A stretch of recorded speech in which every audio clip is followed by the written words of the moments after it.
And in the wake of the Adam Orth incident, they're now currently voting for worst company. I don't know who does the voting, but they're voting for worst company in the world, I think it is. Or worst company in America. Actually. Worst company in America. Every year this company votes for or not company, but this... The internet. Yeah. I don't know who runs it, and it doesn't say in this. I'd have to look it up, but it's a web poll, and you vote for the worst company in America. And last year, I believe EA got it. Yep. And I don't know about the year before, but... No, they didn't get it the year before. They were in the running, I can assure you. But this year, they're also one of the contenders to be the worst company in America, yet again. And the CEO of... it's the COO, sorry. COO of EA, Peter Moore, released a letter on their site saying, we can do better. And it was basically kind of his response to, yet again, being in contention to be called the worst company in America. And he brings up some points, talks about why they kind of deserve it and that they are making mistakes, but then again, why they also don't deserve to be the worst company and that every company makes mistakes. So overall, I don't know if you guys glanced over this or not. I read the entire thing. I did. But, I read it yesterday. Yeah, I read it yesterday. Overall, I think that I agree with him. I don't think that EA should be the worst company in America, but EA is nowhere near the worst company in the world. No, there's plenty worse. But and for the points that he brings up, like there were a lot of things that people were saying like that were. What was at one point like the LGBT characters in games? Yeah.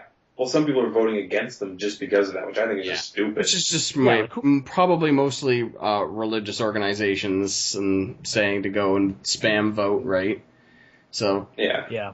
Not even that EA doesn't have much control over that. That's usually the game developers, isn't it? Well, what's in their games, but I guess EA would have the ultimate say of what they're doing. Like if it was a game, like if tomorrow BioWare were to announce a game where you play like a KKK Nazi member, and I think they would put the kibosh on that. So yeah, I think they would shove that under the rug. So I think they do have some say in what they publish, but it's still not.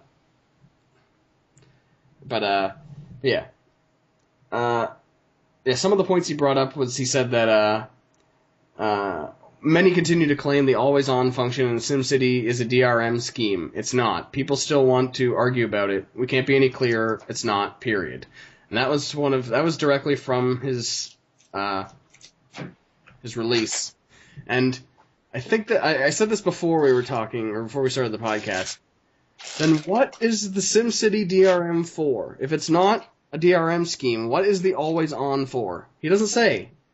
Nobody was willing to say it.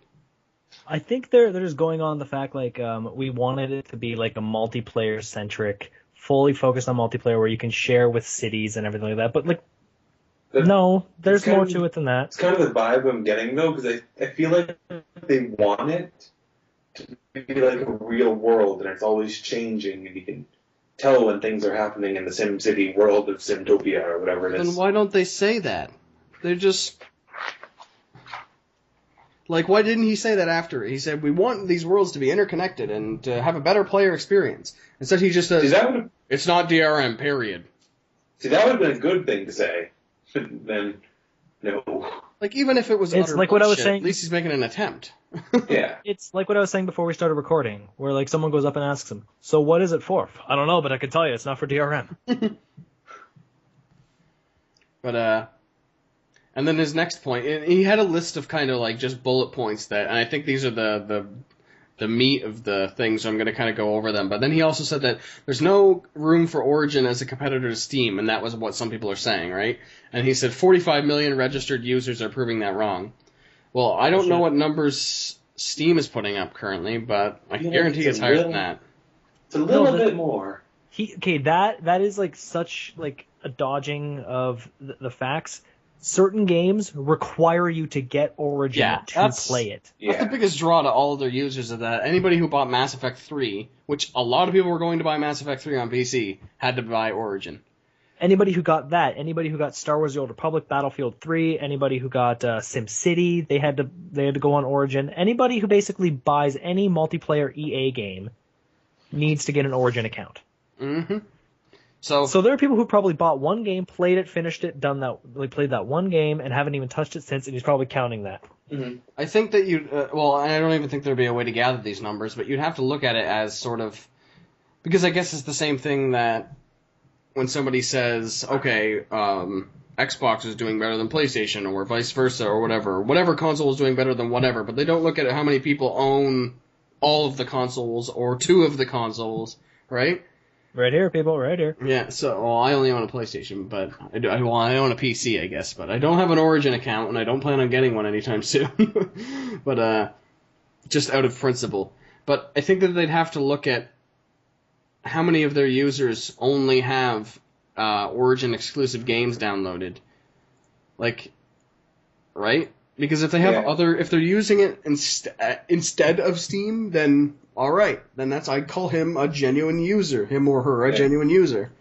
But if they're just having, if their playlist or their game list is just Mass Effect, SimCity, any other EA game, but then they have a huge Steam library of all these other games, then I don't really think you can call them an Origin user. Yeah. They're using it because they have to, out of necessity. So. And then the next thing he said was, some people think that free-to-play games and microtransactions are a pox on gaming. Tens of millions more are playing and loving these games.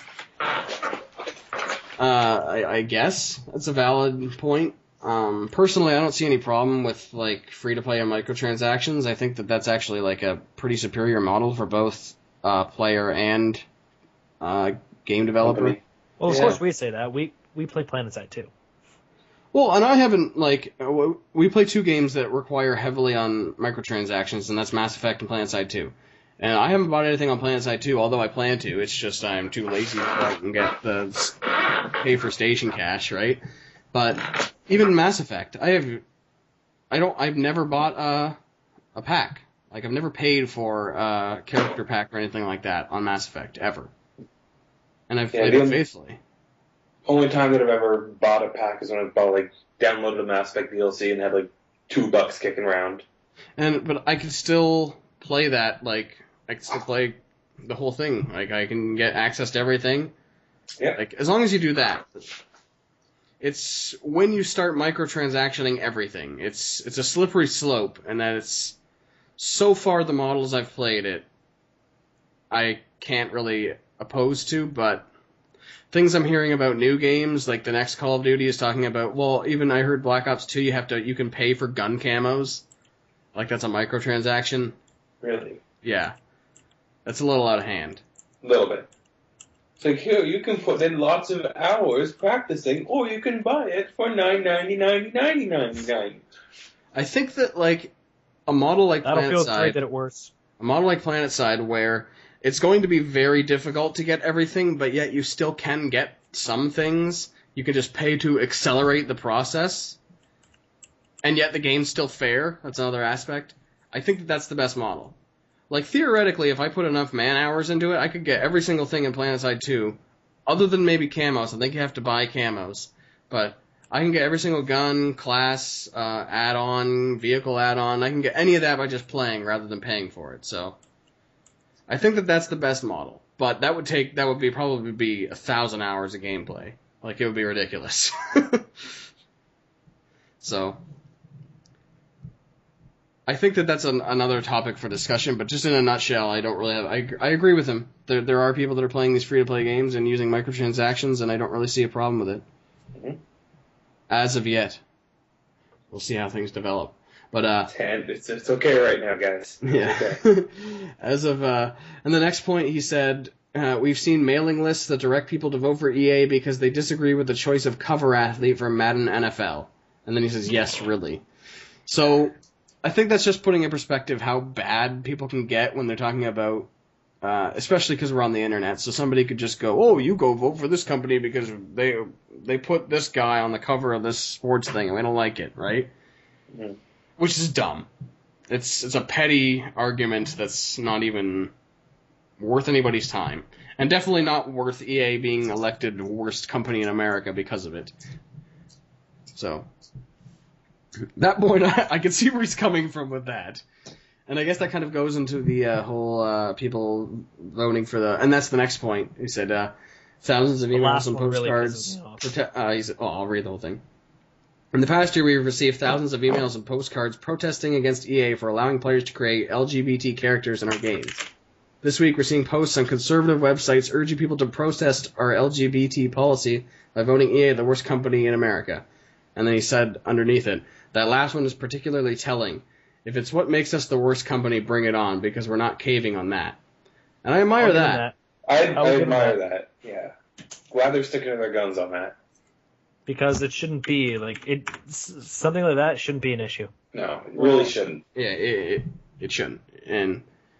But I think that's discussion of that topic is not something that we're qualified to talk about. But no, definitely not. No, definitely not. I think that we are all moderately sensible human beings here. Yes, I think that that's a valid point, and I get what he's saying. Like if he said if that's the reason why people are voting for us to be the worst company, then I think that will be a valid reason for people to vote, right? He wouldn't. I like how he said, "Bring it on." Yeah, that actually makes me a little bit happy. It's. I don't know. There's a lot of reasons why people are voting for it, and I guess the majority of the vote he's getting at is for the wrong reasons. It's not actually like how they are as a company. It's how their content. Yes, and just the little things people don't like. And I think we also got to take into consideration that the main people who are backing or going to be using his product are people who are going to be, like us, are active on the internet and stuff like that, and are going to go out of their way and say, all right, well, just because they did something stupid, like he references earlier in it, that people are voting because they didn't like the end of Mass Effect, right? I didn't mind the end of Mass Effect. Neither did I, but that's beyond the point.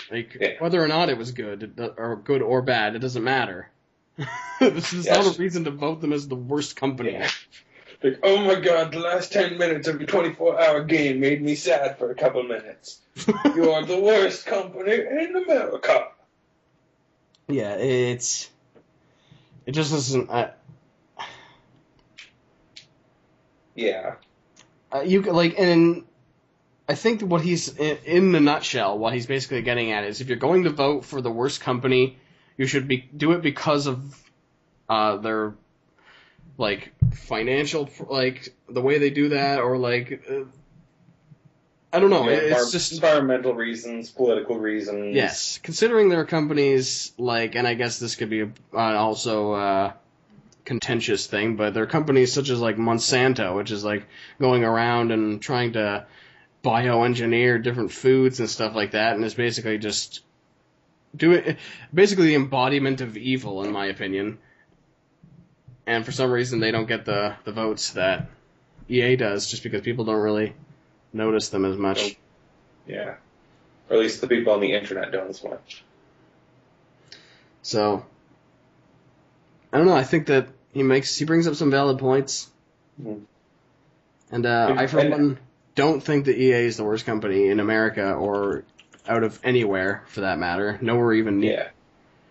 No video game EA does company. a lot of stupid things. EA has a lot of DLC. Some of their business practices, I would say, are a little bit crappy, but they're doing nothing that no one else is doing. Yeah, we brag on EA quite a bit in this NERDcast sometimes, but they're not terrible. At the end of the day, when you have companies that are, putting out products or having work ethics that are directly resulting in death or injury or sickness to people, as opposed to your inconvenience because you didn't like an ending or you didn't like the person on the cover of your sports game. That's just whining. Let's put things into perspective here. Can you repeat that to yourself? So, but it's just, I don't know. They don't deserve, no video game company or any entertainment company for that matter deserves to be worst company. Maybe if it was worst entertainment company, then we can have another discussion. They might be in contention for that. Maybe. Worst company out of everything? No. No. Definitely not. Considering they don't employ slaves that I know of, they don't ship their work over where people work outrageous hours for no pay. right? And there are tons of companies that do that that probably aren't even in the running. Microsoft. What was that? I actually don't even know that, but Okay. so yeah, I think I agree with him. Anybody have anything to add? I got nothing. I've already made all my points. So don't vote for a company to be the worst company because you don't particularly like their product. That's not a valid reason, because you can just put your business elsewhere. That doesn't make them a bad company. Because you're a bad consumer, it doesn't make them a bad company. Research is your friend. Yes.